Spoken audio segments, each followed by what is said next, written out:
Hello, everybody. This is Dr. Rico, and this is a tutorial today on research databases that we offer here at Canyon Springs and throughout the CCSD school district, and opposing viewpoints. So, where can you find databases for research? Well, I'll give you a few places. One is right here at the library website, the Canyon Springs High School library website, and also there is a link that your teachers can give you, or you can copy this link here. I'll put it in the description below. This is something from the district. So there's two places, all right? And before we look at the databases, we want to know, what is a research database?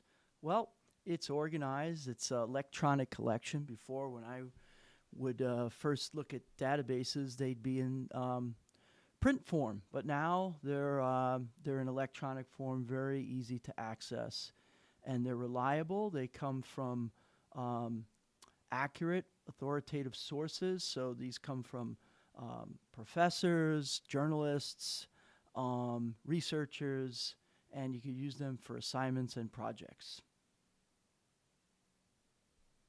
Why use them?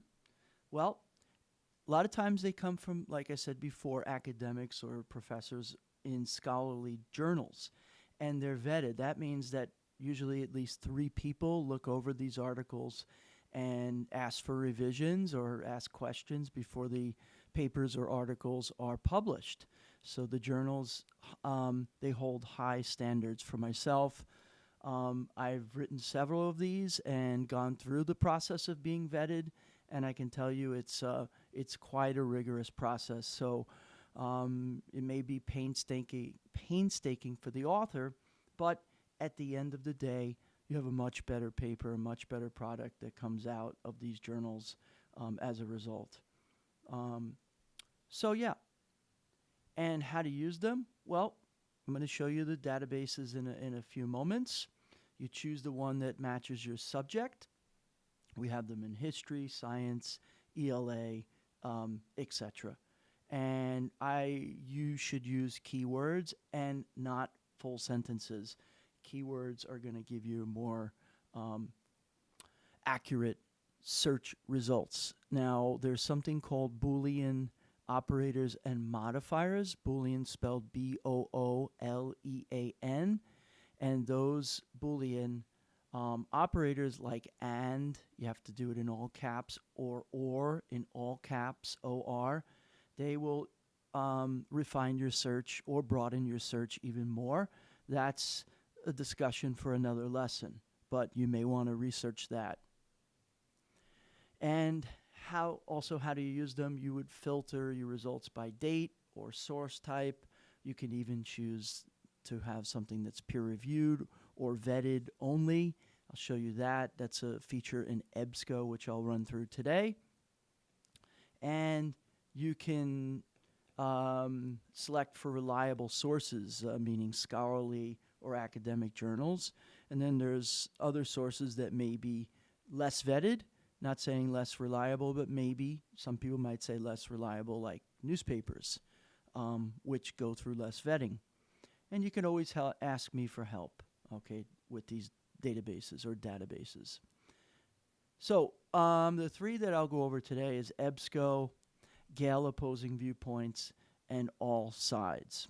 Okay, so this is one part of our lesson here today, is databases or databases, depending on how you pronounce it, British or American English. Okay, so the next thing I'm going to go over today is media bias, the ad fontes media chart, okay?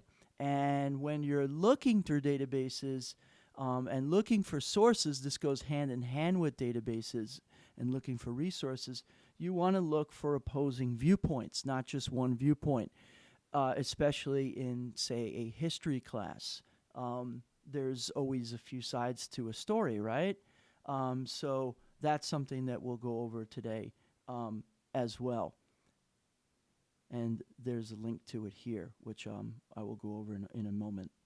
And so I will get back to this, but I'm going to go backwards, okay, and get you to these databases and go over this first. All right, so to get to the databases, you would go to the Canyon Springs High School library website, which is CSHS Pioneers library.weebly.com. And if you scroll down to the bottom, you want to go on the side here, almost to the very, very bottom, we have research databases. You can take a look at that. We have quite a few. It's rather extensive.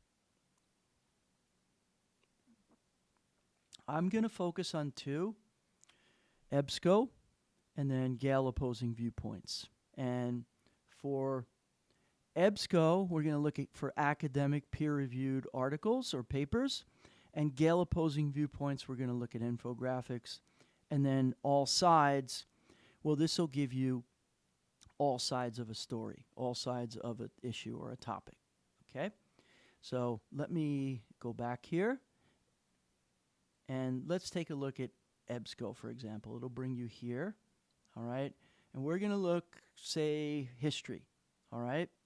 And one book that we have here in the library is a book called Sagamore Hill by Bill Blyer. Okay, by Bill Blyer. And this is related to our search.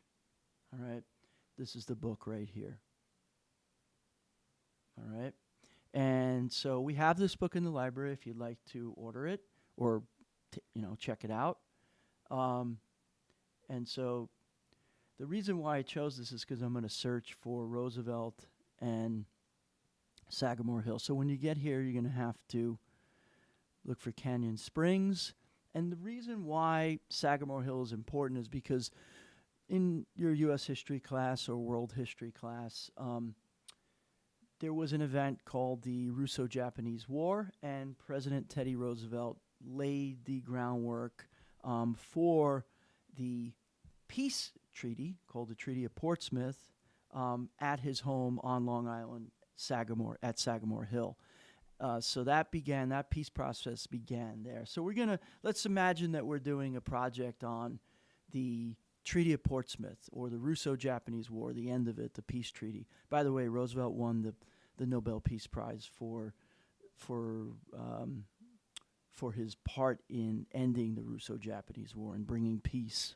Okay, so we'll keep it at all databases, and I'm going to go Sagamore Hill, and okay, this is going to, it has to be in capitals. This is a Boolean operator, and Roosevelt. And Russo-Japanese War and Treaty of Portsmouth. So there's a few different things going on there. Okay, it should be a very finite search. If we can't find anything, we'll revise this search.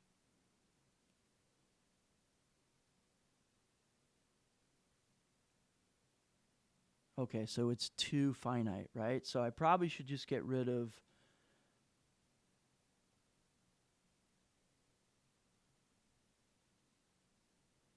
that. And still it's finite, right? So let's go Sagamore, or let's go Roosevelt and Treaty of Portsmouth. So we do have some stuff here, right? Not a ton. It's pretty finite. But let's see what we have in American government. And here, if you're looking for an artifact, this looks to be like a postcard, right? Celebrating the Portsmouth Peace Treaty, okay? Which just came up on its anniversary 120 years ago, right? And then the year later, Roosevelt won the Nobel Peace Prize. So this is a pretty niche topic, right? That's why we're not getting a ton of results, but we're getting results. So back to the search, and back here, and let's see, World at War. Let's see if we have anything. Russo-Japanese War, peace piece of Portsmouth, right? So let's see what we got here, and let's see if we do a search here if we get anything on Roosevelt. Yeah, so it talks about it in here, and here's a picture. Let's see. So these, I believe this is the Russian delegation arrives at Portsmouth. Okay, so there, there's one example of a search, right? So that's one thing. All right. So let's go back here. The next thing I want to show you about is Gale opposing viewpoints. Okay, so let's go there, and I click on that. You can access it from the school website. And this is more like current events, right? And it gives you, kind of does the heavy lifting. It gives you issues, right? These are kind of hot button issues, hot topic issues. And let's just, let's look at AI right here. Okay, this is a hot issue, one that I'm actually very interested in. All right, so, and using AI to help students. Use it in the library for research. So I'm very interested in this one. So let's click on this one. And what I said, you can use this for articles, of course. But what I like about this one, and a lot of you in your research and your projects, you have to have infographics, or you like to use infographics. So let's see if we can find some infographics here. Yes, there's 7. So you click on that, and it shows differences in how AI is viewed by experts and the public, okay? And it's fairly relevant from a year ago. So let's check it out. And it says, so this is about opinion of areas that will be positively impacted by AI and how people do their jobs, right? And then, so let's look here. U.S. adults and AI experts. Okay, so AI experts, 73% say it will affect, right? How it will affect how people do their jobs. U.S. adults, 23%, right? So, what was the question was asked here? If this AI expert defines. Okay, so you want to know more about the respondents, right? AI experts are defined as individuals who demonstrate expertise via their work or research in AI-related fields. This includes only those who live in the U.S. Totals may not equal 100% due to rounding. Okay. So, but this is good because it's looking at people who are AI experts and then people who live in the U.S. and their opinions. You can see that the people in AI, what this suggests is people who work in AI have a stronger opinion about this, about AI, of course, because they're AI experts. They feel that it's going to positively impact AI more than, say, civilians, non-AI people, if you will. So this is interesting. This is a good one. Another example would be frequency of AI tool usage among U.S. adults. This is a little older, a couple years old, and it breaks it down by gender, by age, by race, by political preference, right? So frequency of AI tool usage among U.S. adults, and you could see here how often they use it, and here again, AI expectations that AI will lead to more or fewer jobs, and again, a lot of people think it's going to lead to fewer jobs, right? Both genders, no, not really, much of a significant difference there. So it's interesting, to look at that if you're doing something on AI. So let's go back here, and one last one I want to look at after is all sides. So I told you already that when you're looking at something, especially in history, you may bring something in recent, relevant, right? But you want to know, and even when you're looking at current events, what side is this coming from, right? Is it coming from the right? Is it coming from the center? Is it coming from the left? And is it reliable? So what I have brought to you here, and this is used um, in a lot of research these days is this is called the Ad Fontes media chart. And this is good for looking at opposing viewpoints. Good starting point, maybe, especially current events.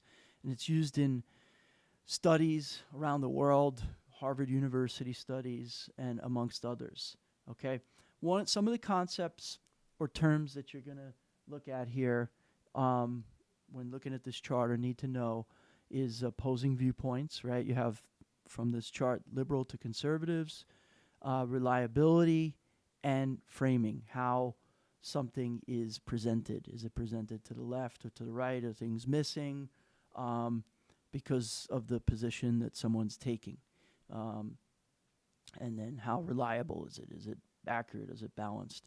So for this one here, also before we look at the chart, you may say to yourself, well, how come they came up with this? Who are they to say that this source is reliable, this one is less reliable, or this one is to the left, this one is to the right? Well, they have over 50 analysts from different backgrounds looking at it, and they've looked at 2,650 websites as of June 2025, and they featured 122 web, print, media websites on their chart, including podcasts also.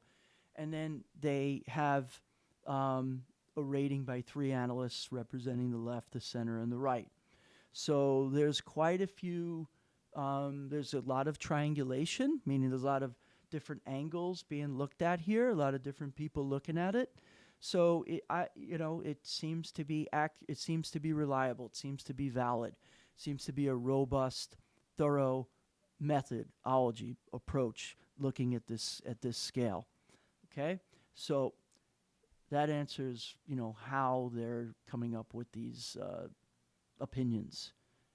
Okay, so here is the chart, and as you can see, horizontally to the bottom, these are more to the left. PBS, 60 Minutes, all the way to the left, Tony Michael's podcast, and then if you look to down here, these are to the right, Alex Jones. If you go to OAN, a little more right center here, RT, etc. You could look at this on your own. New York Post, more right center. And then to the center, more center, you have like Wall Street Journal, NPR, USA Facts. These are more in the center. But what's also very important is to look at on the left here, okay, going vertically down to the bottom, less reliable, okay, actually talks about things are incomplete or unfair. There's persuasion, misleading information, right? And then all the way up here, more thorough fact reporting, facts-dense analysis. So up here would be more reliable, down here less reliable, right? So that's something to look at and know about. Now, a website that you could look at that will give you like all 3 angles, if you're looking at current events, is allsides.com. Let's take a look at that.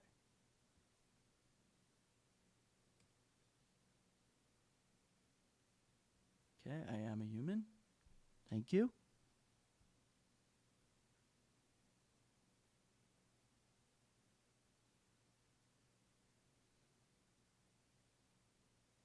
And waiting for it to respond. Here it is. Okay, so you could put in a topic like, Ukraine, Russia, war, okay? And it's going to give you different perspectives, right? So if we click perspectives here, like here, this one is more to the center. This is a blog, right? And this is more to the left, right? This is more to the center. But here, if you keep it on all right, it'll give you like these are news agencies, news outlets. This is more left center, Bloomberg, Newsmax to the right, Euronews center, Washington Examiner center right, Wall Street Journal to the center. Okay, so it'll tell you like where it is. And then you could click on the news outlet here, and it'll give, this is a little slow, I apologize. Maybe take this off here. Let's try this again. It should give you a little background about the news agency. There it is. So it gives you a score, right? And kind of gives you an explanation about this Bloomberg and their metric. Okay, so that's pretty much it for this lesson. Okay, if you would like to come into the library and play a Kahoot after school and win a prize about this, there's 5 questions, a lightning round. Each one is 10 seconds each. You're more than welcome. Okay, so that's it. Thank you for watching this. I'm Dr. Rico. If you have any questions, come into the library and see me or email me. Thank you.